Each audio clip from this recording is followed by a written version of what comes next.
Hey, here we are, the first take of the video. This is the first time we're filming it. Yeah, you better believe this. We did not have time is it, man? I don't have a watch or a clock. But listen, it's Friday, and you know what that means? It means B-O what? No, it's TLF. That stands for the true love. Or no, tier list Fridays, baby, because...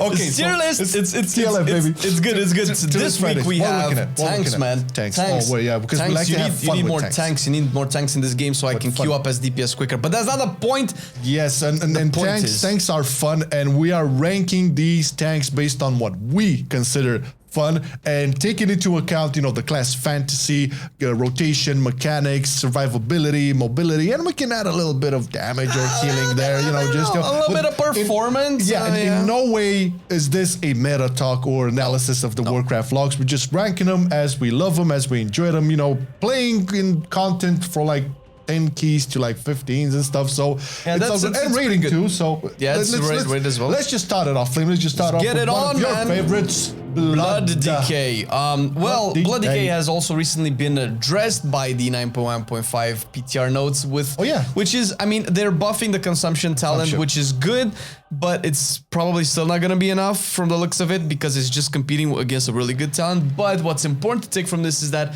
they're looking at tanks again. And they're looking at that talent specifically. So if this doesn't stop here, then it can mean wonderful things for tanks. And with that out of the way, I mean, if I put my Necro boy on a list, because it's a Necro Blood Decay, it's gonna be an S tier. It's gonna be a lot of S tiers. But okay, let me ask you. How does a Blood Decay fulfill the class fantasy? Dude, I mean, it's pretty cool because you're kind of self-reliant. I mean, everybody knows about the the HP pool juggling back and forth, and I mean, yeah, that's you're gonna give your healer it's a hard time for a healer to look at that shit, man. But it's like they're gonna sweat. Ping-ponging, yeah. But you know, it's like do the abilities go there? Do they take you there as I'm on? Man, do you want me to say that the Blood Decay just sucks the blood out of the? Okay, so that's what I want to hear. So it felt that way. It goes like that, right? Blood Decays suck. No, not in that way. Obviously, they're S tier. S for suck. What? Okay, we'll stop right there. Move along. Okay, Brewmaster Monk, one of the most mobile tanks and fulfilling that monk fantasy, and super agile, super, I would say, sturdy, and they got a buff to one of the most funnest talents within the Brewmaster. The one that's not that played that much, and it's actually pretty cool. The special delivery. That's actually so fun because whenever you chug a brew, you throw a little keg up and then it smashes down. So you just, it has a little bit of a delay. So you're throwing it, you're like, smash on the ground. Well, that talent actually got buffed. Its damage got buffed by 100%. That's pretty good. So it might be the play. But other than that, I would say Brewmaster Monk, similar story to the DKs. I would say similar. I feel like it has a lot of good things going for it. I kind of don't particularly like the way they're taking Brewmaster right now with like lowering its HP a lot because Stagger, I guess, is just very hard to balance. Celestial Brew is good, but once you don't have that magic damage, just melts you, man. Just melts you. And my problem with tanks in Shadowlands is kind of signified by Brewmasters that you go and you do damage and you get the fuck out. Which is it's not a particularly engaging playstyle. I mean, I don't like that. For you, because some people like it. Hey man, you like Bear to go there and be a stone. I like that. That's one of the only tanks you can do that with. So because of that, I personally see Brewmaster as a B tier-ish. It's fine. It's still there, and it's okay if you don't agree. It's fun. Yeah, it is fun, and you know what's more fun than that?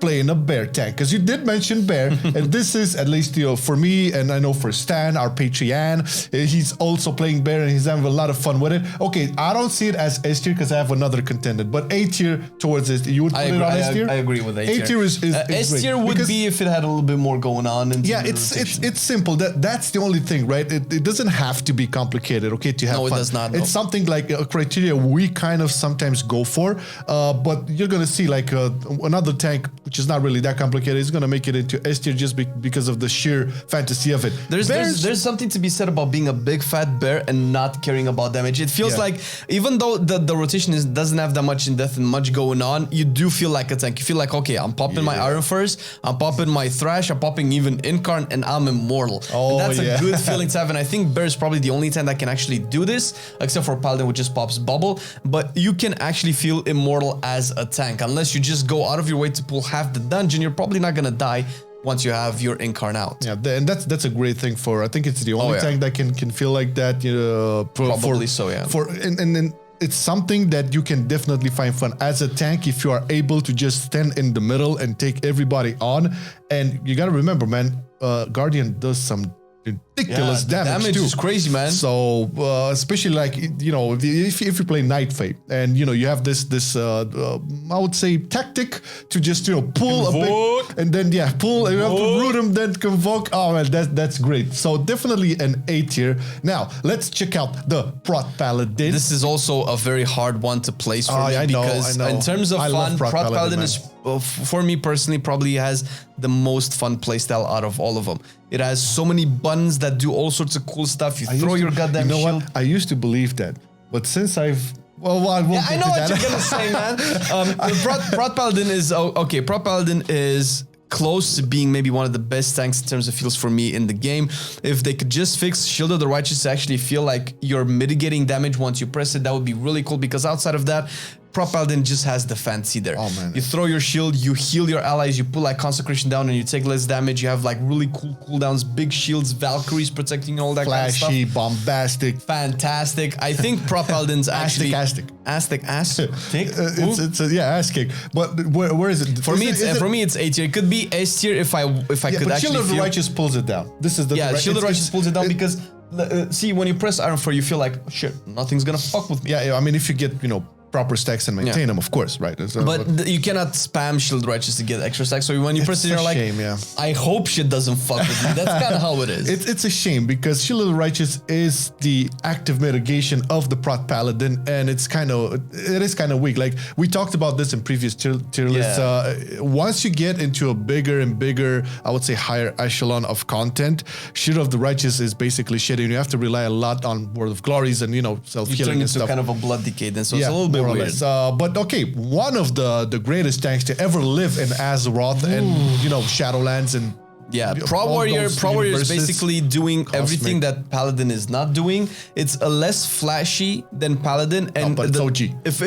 If we're gonna rank the fun meter of Pro Paladin and Warrior, Pro Paladin is maybe a 10, Warrior is probably a 9, but with Warrior, when you press your shield block, you know something's not gonna... That's the thing, that's the thing. And we did, you know, apart from the class fantasy and mechanics and all of that, we did mention that, you know, survivability is a factor where we consider fun. It's on the last place, but it does make a difference when comparing Prot Paladin to Prot Warrior.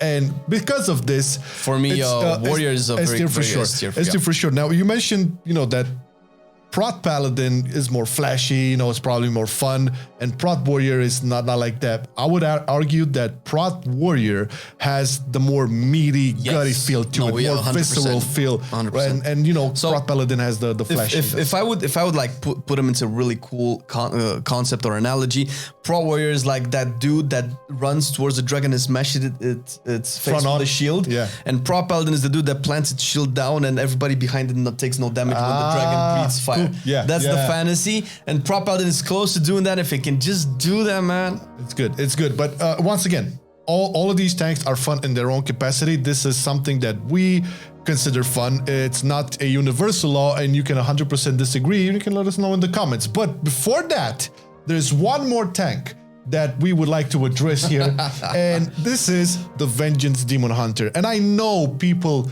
had a bit of hate for the Vengeance Demon Hunter. Probably some still do. I can see it in the MDI, still rocking it super hard. But listen, I have tried Vengeance Demon Hunter in BFA. I did not like it. I have tried it in Legion too. Did not like it. But after our recent Vengeance DH podcast with the wonderful folks from the Fellhammer Discord, fresh eyes, a new look on world. It's amazing, man. It's super fun. I like the sigil system. I like S tier. No, S tier. Come on, baby, S tier. I mean, don't you agree? For me, it's A tier. For me, it's the same reason as Paladin. Get the fuck out. There's the door. If I didn't feel like I need... Okay, so the thing is, I like the concept of being a big fat demon. Obviously, it's a thing that I get a hard on for. I'm sorry. It is what it is. It's just that it feels like it's a little bit squishy. It's just like Prot Paladin. When you press it, you don't really feel like you're supposed to. You press demon spikes, man. Like spikes come out of your shit. People shouldn't fuck with you. Yeah. That's the thing. That's the don't fuck with me ability, and it just doesn't happen. So, but that's if that can be bumped a little bit, that's an easy S tier for me. And it looks amazing once those spikes get out of your back. It just feels, it looks amazing. I don't know, man. It's just something about it. You know, the AOE damage is insane. Plus vomit fell on them. Oh yeah, I love that shit, man. I love it. And the mobility, jumping all around. And did I mention the sigil system? I really love the sigil system. Are you playing Kyrian? Good question. Am I playing Kyrian? Because right now I'm unfortunately with my vengeance. I am playing Kyrian. Yeah, because the ability that puts the thing on the ground. Elysian Decree. Yes, I am because I listen to the podcast. Yeah, I can. This is the thing, right? Because I want 9.1.5 to be here quick so I can test it out. Because mine is Night Fae because of Havoc. So I really want to see how Elysian Decree feels because the hunt doesn't really feel that great on vengeance. It does ridiculous amount of damage. It's like super instant burst AOE. So you combine that, you get the what is it? Quick sigils. No, that's the talent. The one, the dark sigil, the one that pulls everyone together. Sigil of Chains. You get that one, right, and then you immediately pop the Elysian Decree. It's insane damage. Well, of course, you have to have your Marcelian away, man. It's great. Like in dungeons, at least, when you have a lot of packs around and stuff, you deal a lot of damage to them. Granted, it's not, the damage component, as important as it may be in taking into account in the fan factor and whatever, it's not that great in like boss fights. Yeah, single target felt like it was a little bit weird. But then again, in boss fights, you don't really need it unless you're like your group really needs every bit of damage, and that usually happens at the very high echelon of gameplay. For sure. Where it actually matters is in dungeons, and Vengeance kind of has the same thing with Brewmaster, where you just go in, you fuck shit up, and if you have to go out, you just go out and you're fine. Yeah, you can kite pretty good. The party can kill the group. So yeah, but big demon. I'm glad that they added demonic to Vengeance. I hope they play more with it because there are a couple of legendaries that really can make the spec really fun. Especially like Dark Glare Boon. Once you get it, you'll see it just resets on the vomit. Oh, cannot wait to get my legendary. So I can't wait to max it up and start checking some Mythic Plus. But that being said, this is the list. This is the final list for the most fun tanks in 9.1 for us. Now you gotta let us know what you think. Do you agree? What's your arguments? Like where do you see? Maybe you see Brewmaster as an S tier. Maybe you see, I don't know, Vengeance as a D tier. The thing is, C and D don't really apply, and I'm gonna touch on this a little bit because when we did our analysis for logs and stuff for the tanks, I think you can remember that all of them were so in terms of balance, close. In terms of balance, the performance is really good for the tanks. It's probably the best it's ever been. The tanks are kind of fun. Obviously, the individual differences apply. Some tanks might just need a little bit of and even Brewmaster being the lowest and that being a B tier, that's still, I still don't mind picking up my Brewmaster every couple of weeks and just doing a dungeon or whatever. But you know who tanks in every week of the month, day and year? Our Patreons, baby, because they're supporting all of this content and they're tanking all of the issues we could have to not make the content. And we thank you, Patreons. And if you want to fucking support us a little bit more if you like what we do, the link to our Patreon page is down below, along with all the cool stuff that you might be able to find. Our Patreon tier list has a couple of rewards for you if that's something that you would find appealing, so you can go check that out. Thank you very much. Yes, and thank you for watching the video so far. Remember to like and subscribe. All right. You guys have a great weekend. Bye-bye. Have a good one. Bye. I've been loving it then, I still love it now. Still, I play WoW. Still, I play WoW. Getting better every day, let me show you how. Cause still, I play WoW. Still, I play WoW. It's getting harder to stay, but at the end of the day, it's a guilty pleasure, so just log in and play. Whether it's classic or retail, I'ma do a /bow. Still, I play WoW.